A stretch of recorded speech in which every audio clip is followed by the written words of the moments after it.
Hello সবাইকে, কেমন আছেন সবাই? চলে এসেছি আর একটা নতুন ভিডিও নিয়ে। এই যে দেখতে পাচ্ছেন আমাদের দুর্গাপুজো, দুর্গা ঠাকুর, এটা অ্যাকচুয়ালি 1 মাস আগের দুর্গাপুজোতে যখন আমরা রানী মুখার্জির পুজোতে গেছিলাম মুম্বাইতে, যেটা হয় সেখানকারই কিছু ভিডিও তুলেছিলাম। সেটাই আজ আপনাদের সাথে শেয়ার করছি। শেয়ার করতে অনেকটাই দেরি হয়ে গেল, অ্যাকচুয়ালি করা হয়ে উঠছিল না। তো এই দেখতে পাচ্ছেন সামনেই রানী মুখার্জি আছেন, প্রচুর সেলিব্রিটি আসে প্রতি বছরই এখানে। তো এবারও এসেছিল যথারীতি, কিন্তু এবার মিডিয়ার লোক একটু বেশি সামনে ভিড় করে দাঁড়িয়েছিল, যার জন্য তোলাটা একটু ডিফিকাল্ট হচ্ছিল। আর তার উপর দিয়ে হলো গিয়ে সবসময় সব সেলিব্রিটি আসলেও হঠাৎ হঠাৎ ছবি বা ভিডিও তোলা হয়ে ওঠে না, পসিবল হয় না। তো সেই কারণে যতটা পেরেছি আমরা তোলার চেষ্টা করেছি। আর তার পুরোটাই আবার অবশ্যই আপনাদের সাথে শেয়ার করব, তো আপনারা দেখতে থাকুন, আশা করছি আপনাদের ভালো লাগবে।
স্ক্রিনেই তো দেখা যাচ্ছে অনুপমকে, দেখে নাও বাইরে ভেতরে গিয়ে মারপিট করছে লোকজন।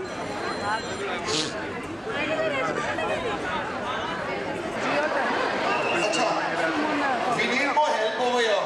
कोई है members से? We have to check who are all the people here. Somebody has to come and just clear the crowd here.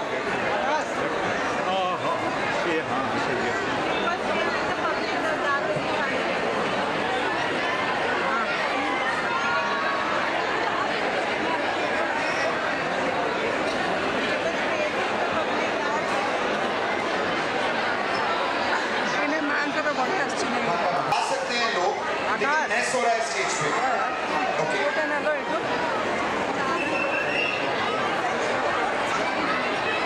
जल्दी खत्म करके जाएंगे, प्लीज, क्योंकि एक्चुअली अलाउड नहीं है।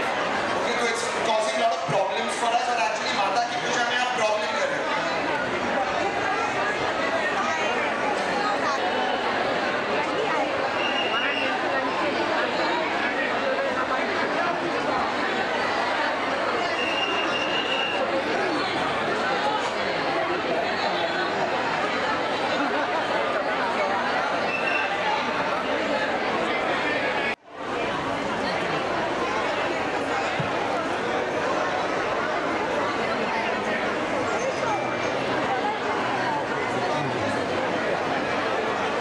মজা পায় অ্যাকচুয়ালি, জানো তোর ভালো লাগে, ও খুব খুশি হয়, মানে ওরকম না বিরক্ত হয়। পুজোতেও আনন্দ দাঁড়িয়ে পায়, দাঁড়িয়ে সবাই ছবি তোলা ও মজা, হ্যাঁ ও ছবি তুলে দেয়, বাবা যখন এখানে আমাদেরকে বললাম তখন তো বাচ্চা ছিল, ও খুব মজা পায় অ্যাকচুয়ালি, মানে খুব ভালো, মানে সবাই তুলতে চায়, ও এম ফিল করে না। Parag, somebody is looking for you here. ও যেমন ফ্রেমটা আসছে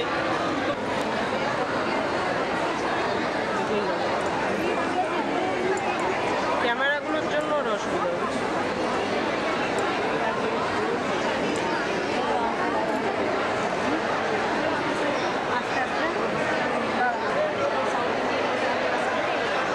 Please exit from the left-hand side. হ্যাঁ চিনতে পারছো না, ভালো করে দেখো, ক্যামেরা দিয়ে দেখো ভালো করে।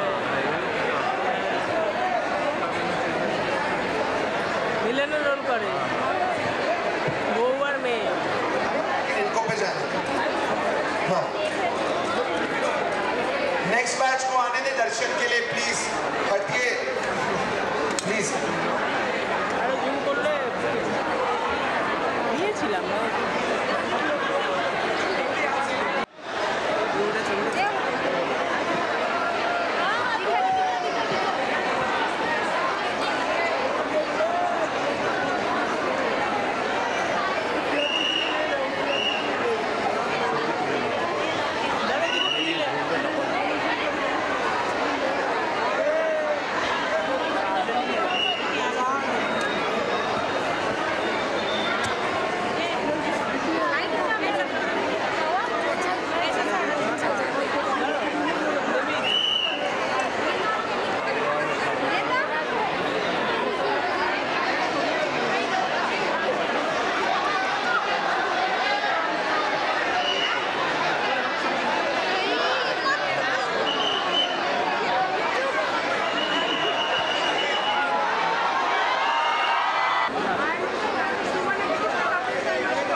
সব তোলার পর আমরাও দাঁড়িয়ে একটু নিজেদের সেলফি তুলে নিলাম আর সাথে একটু ভিডিও করে নিলাম নিজেদেরকে নিয়ে, কেননা ঠাকুর দেখতে গেছি আর সেখানে নিজেদের ছবি তুলবো না সেটা তো হয় না। তো জাস্ট কথা বলতে বলতে আমরা নিজেরাও তুলছিলাম আর সাথে চারদিকে দেখতেই পাচ্ছেন ভিড়টা কি লেভেলে হয়। এখানে খুব বেশি পরিমাণে ভিড় হয়, প্রচুর লোক আসে, মোটামুটি সব লোকই আসে হয়তো। তো এখান থেকে আমরা চলে গেছিলাম ফুড কোর্টে, বিশাল বড় জায়গা, 2 বছর ধরে যেহেতু এখানে পুজো হচ্ছে। আগে টিউলিপ স্টার হোটেলে হতো, অমিতাভ বচ্চনের বাড়ির ওখানে জুহুতে। তো এখানে এখন হওয়াতে এখানে ফুড কোর্টের স্পেসটা অনেকটাই বড় পাওয়া যায়। আর দেখতে পাচ্ছেন দুপুরবেলাও কত ভিড়, কেননা সবাই এসে ভোগ খায় না, অনেকেই আছে এসে এখানে বাঙালি খাবার খায়। এখানে যেহেতু বেশিরভাগই বাঙালি স্টলই বসে, মানে মোটামুটি সবই বাঙালি স্টল, তো বাঙালিরা এখানে এসেই খাওয়া প্রেফার করে। আর যেরকম আগেও দেখেছি সব পুজোতেই বাঙালি ফুচকা, চপ, ঝালমুড়ি, ঘুগনি এসবের স্টল থাকে, যথারীতি এখানেই ছিল। আর সব জায়গারই প্রাইস সেমই হয়, কিছু ডিফারেন্ট হয় না, দোকান আলাদা হলেও দাম এক। আর এই যে এখানে দেখতে পাচ্ছেন কত বড় এরিয়াটা নিয়ে, তাও রাত্রিবেলা, এখন দুপুরে এটা নর্মাল ভিড়, যারা দুপুরবেলা আসে কিন্তু খেয়ে আসে না, মানে এখানেই পুজোর কদিন খায় বাঙালি খাবার একদম। তো যেটা আমাদের ওখানে ইজিলি অ্যাভেলেবেল, যেটা মুম্বাইতে ইজিলি অ্যাভেলেবেল না সব জায়গায়। তো এখানে সবাই একত্রিত হয়, সবাই আনন্দ করে, তো সেই কারণে আরও লোকে এখানে এসে খাওয়া দাওয়াটা পছন্দ করে। তো আমরা যেহেতু দুপুরবেলাটা ভোগ খেয়েছিলাম, সেহেতু আমরা এখানে দুপুরবেলা খাইনি। অ্যাকচুয়ালি আমরা রাত্রিবেলাও এখানে রানী মুখার্জির পুজোতে কোনোবারই থাকি না, কেননা এখান থেকে আমাদের ফেরাটা একটু অসুবিধা হয়ে যায়, কারণ আমরা দুপুরবেলা এখান থেকে দেখে অন্যান্য জায়গায় চলে যাই অলরেডি, আবার এখানে আসবো ব্যাক করে, সেটা একটু আমাদের জন্য ডিফিকাল্ট হয়। ওর থেকে ভালো মনে হয় যে একটু যত আর একটু বেশি ঠাকুর দেখা যায় এক জায়গায় না দেখে আরও যদি 4টে দেখা যায়, সেই কারণে আমরা আর এখানে রাত্রিবেলা আসাটা অতটা প্রেফার করি না। তো আমরা যেখানে থাকি সেখানে যে স্টল থাকে সেখান থেকেই খাওয়ার চেষ্টা করি। আর সব জায়গাতেই বাঙালি স্টল বসে, পুজো স্টল মানেই বাঙালি স্টল থাকবেই। এখানে দুর্গাপুজো হবে আর ফুড কোর্টে বাঙালি স্টল থাকবে না, এটা হতে পারে না। আর তাছাড়াও খাবারের স্টল ছাড়াও টুকটাক কিছু অ্যাড, কিছু প্রোডাক্ট যেমন সেন্ট বা নানা রকম কসমেটিক প্রোডাক্ট থাকে, তো সেগুলো ওরা ট্রাই করানোর চেষ্টা করে যারা অ্যাকচুয়ালি শপে বসে থাকেন, সেলসম্যান বা সেলস উম্যান বা গার্লরা। তো যাই হোক, এখানে আমি ঘুরে ঘুরে দেখছিলাম আর ভিডিও করছিলাম। প্রথমে ওকেই দিয়েছিলাম করতে, কিন্তু অনেক সময় মেয়েরা থাকলে ছেলেরা এরকম ভিডিও করলে মেয়েরা তাকায়, সেই জন্য তারপরে আমি বললাম যে না, আমি করছি। আর এই যে এখানে একটা এই কসমেটিক্সের একটা এই দেখতে পাচ্ছেন একটা স্টল বসেছে, আর এখানে আয়নাও রেখেছে যাতে দেখতে পারে লাগিয়ে। তো আমি ক্রিম টিম লাগিয়ে লোকে দেখবে, তো আমি নিজেকেই একটু আয়নায় দেখে নিলাম। তো এই যে এই ফুচকাগুলো দেখলে খেতে খুবই ইচ্ছা করে, কিন্তু 100 টাকা প্লেট, 6টা না 8টা দেয়, খুব গায়ে লাগে। এর জন্য আমরা ভাবি যে না, আমরা কলকাতায় গিয়েই ফুচকা খাবো, এখান থেকে খাবো না। আর খায় মানুষ, খায় না তা না, কিন্তু আমরা প্রেফার করি না, কারণ এখানকার ফুচকাও খুব একটা খারাপ না, যদি ওখানে পানিপুরি বলে, ফুচকা বলে না। তো সবাই ছবি তুলছে, যথারীতি খাওয়া দাওয়া করছে। আর এই যে বাঞ্ছারাম, আমাদের এখানেও মুম্বাইতেও বাঞ্ছারাম আছে। আর এইটা হলো গিয়ে ওখানে বসার জায়গা, ওখানে হলো গিয়ে ওটা দাঁড়িয়ে খাওয়ার ব্যবস্থা আছে, ওখানে টেবিল আছে কিছু, আর হাতে নিয়েও খাওয়া যায়। আর এখানে কিছু বসার ব্যবস্থা করেছে, আর এটা এসি হল প্যান্ডেল করে, এই যে দেখতে পাচ্ছেন বড় বড় এসি টাইপের কুলার লাগানো, বিশাল ঠান্ডা হওয়ার, ভেতরে ঢুকলে পুরো এসির মতোই ঠান্ডা। তো আজকের মতো এইটুকুই, দেখা হবে আবার পরের ভিডিওতে। আমাদের আজকের ভিডিও কেমন লাগলো অবশ্যই জানাবেন।